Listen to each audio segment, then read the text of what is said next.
ये पति पत्नी की कहानी मुंबई की है। उनका झगड़ा इतना बढ़ गया कि तलाक की नौबत आ गई। जज साहब ने फैसला सुनाने से पहले एक बार दोनों पति पत्नी से आखिरी बार कहते हैं, अगर तुम दोनों चाहो तो एक दूसरे से माफी मांगो और एक दूसरे के साथ रहने को राजी हो जाओ। पति पत्नी की तरफ और पत्नी पति की तरफ देखते हैं। कुछ देर खामोशी के बाद पत्नी रो रो कर कहा, मैंने रिश्ता बचाने की बहुत कोशिश की लेकिन अब नहीं रह सकती। जज साहब ने तारीख दे दी। मुकदमा चलता रहा। 2 साल हो गया। दोनों तारीख पर कोर्ट में आते, दोनों बातें भी करते। दरअसल तलाक की नौबत क्यों आई ये भी जान लेते हैं। बात कोई बड़ी नहीं थी। पति पत्नी के झगड़े में दोनों तरफ के रिश्तेदार आग में घी डालने का काम करते हैं। दोनों को अलग करने में कोई कसर नहीं छोड़ते। मामूली सी बातों के झगड़े को रिश्तेदारों ने बड़े घटना में बदल दिया।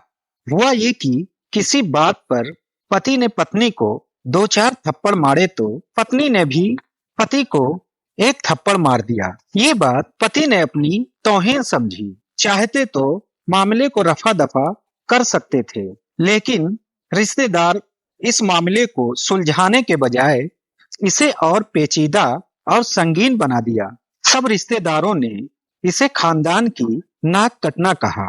और तो और कहा कि ऐसी पत्नी पति को जो मारे वो औरत वफादार नहीं हो सकती। इस औरत को समाज में रहने का कोई हक नहीं। इसको घर में रखना नासूर पालने के बराबर है। पूरे घर को दीमक की तरह खोखला कर देगी। कलयुगी औरत है ये।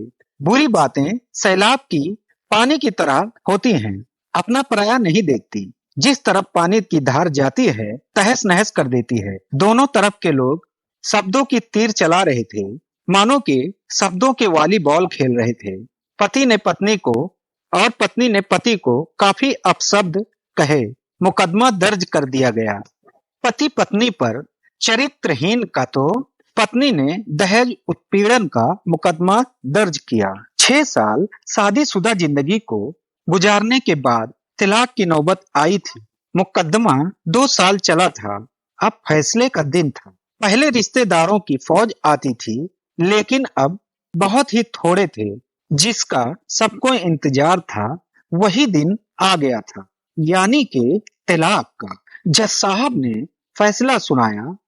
जज साहब ने फैसले में कहा, पति पत्नी को 5 लाख नगद और 5,000 माहाना बच्ची के लिए गुजारा भत्ता देना होगा। जज साहब ने यह भी कहा कि पति पत्नी का रिश्ता कागज के कुछ पन्नों पर शब्द लिखने से नहीं टूटते। 7 जन्मों का रिश्ता है। आप लोगों की एक बेटी है। इसकी परवरिश पैसों से नहीं, माँ बाप के प्यार से होगी। फैसला आने पर सारे रिश्तेदार खुश, वकील खुश, लेकिन पति पत्नी खामोश। लेकिन पति खामोश है तो पत्नी निराश है। इत्तेफाक से सारे रिश्तेदार, माँ बाप एक टेबल पर चाय कोल्ड ड्रिंक पी रहे थे, लेकिन पति पत्नी एक टेबल पर बैठकर खामोश थे। फिर पत्नी ने कहा, कांग्रेचुलेशन, जो चाहते थे आपको मिला। पति ने कहा, आपको भी बधाई हो, तलाक चाहती थी वही मिला, आपको जीत मुबारक। पत्नी ने निराशा भरे शब्द में कहा कि तलाक ही अगर जीत है तो लोग शादी क्यों करते हैं। पति बोला, तुम बताओ। पत्नी कुछ न बोली, खामोश रही। पत्नी बोली, तुमने मुझे चरित्रहीन कहा था। अच्छा हुआ चरित्रहीन औरत से पीछा छूट गया। पति बोला, मेरी गलती थी, मुझे ऐसा नहीं करना चाहिए था। तुमने भी तो मुझे दहेज का लोभी कहा था। पति बोला, मैंने बहुत मानसिक तनाव झेला है। पत्नी चुप रही, ना गुस्सा ना दुख। पति बोला, जानता हूँ, मर्द औरत पर इसी हथियार से वार करता है। औरत के मन और आत्मा को लहू लहान कर देता है। तुम बहुत अच्छी हो, मुझे ऐसी गंदी बात नहीं करनी चाहिए। मुझे बेहद अफसोस। पत्नी चुप रही। पति के तरफ देखा। पति थोड़ी देर में चुप रहा, गहरी सांस ली और बोला, मैंने तुम्हें कभी कोई दुख नहीं दिया। पत्नी गहरी सांस लेते हुए कहती है, खैर छोड़ो, अब तकरार करने से क्या फायदा। पत्नी कहती है, तुम्हारी तबीयत कैसी है? टाइम पर दवा लेते हो? पति बोला, मेरी छोड़ो, तुम्हारे पीठ का दर्द कैसा है? पत्नी कहती है, कभी इस डॉक्टर को, कभी उस डॉक्टर को, मगर फायदा नहीं हो रहा। पति बोला, तुम्हें 5 लाख देना है, 5,000 महीना भी देना है। वर्ली वाले घर को बेचकर तुम्हें दे दूंगा, तुम इस पैसे से इलाज करा लेना। अगर तुम चाहो तो वो घर तुम्हारे नाम कर देता। पत्नी बोली, लेकिन मुझे तो सिर्फ 5 लाख देने, घर तो 20 लाख का है। पति बोला, बिटिया बड़ी हो रही है, उसकी परवरिश में काम आएंगे। पत्नी बोली, वो तो 5,000 महीना तुम मुझे देते ही रहोगे। अगर तुम्हारे पास 5 लाख नहीं है तो मत दो। पत्नी बड़े प्यार से बोली। पति पत्नी जैसे अपने पुराने दिनों की तरह बातें कर रहे थे। पत्नी पति को प्यार भरे नजरों से देखे जा रही थी और सोच रही थी, ये कितने सीधे साधे हैं। कभी मेरे पति हुआ करते थे।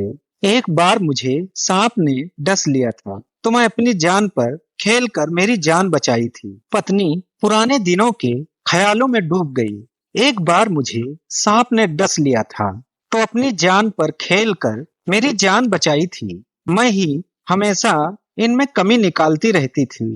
पति इसको देखे जा रहा था और पुराने दिनों की याद कर सोच रहा था कि कितनी अच्छी है, मेरा कितना ख्याल रखती थी।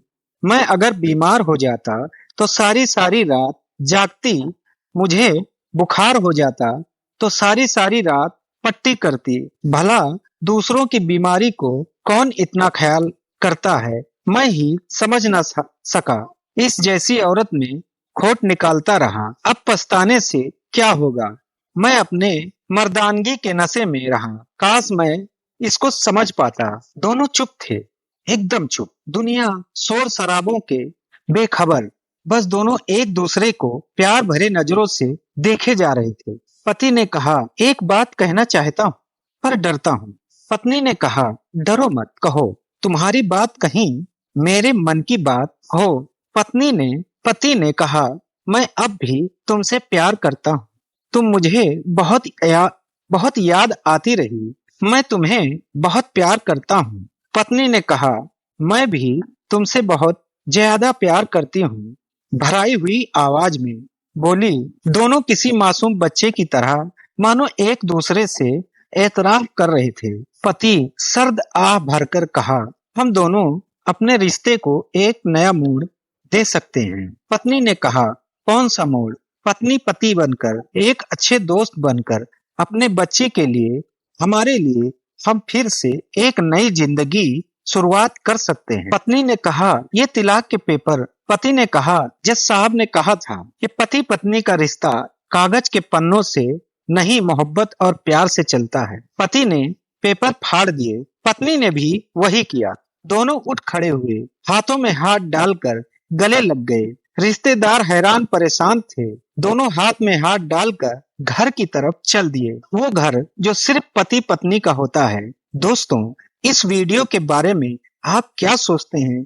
अपने राय वीडियो के कमेंट में जरूर लिखें। ऐसे ही वीडियो को देखने के लिए हमारे चैनल को सब्सक्राइब करें, लाइक करें, बेल आइकन जरूर दबाएं। दोस्तों, ऐसी ही प्यारी प्यारी स्टोरी सुनने के लिए हमारे चैनल पर रोज 7 बजे शाम को जरूर आना। जय हिंद, अस्सलाम वालेकुम।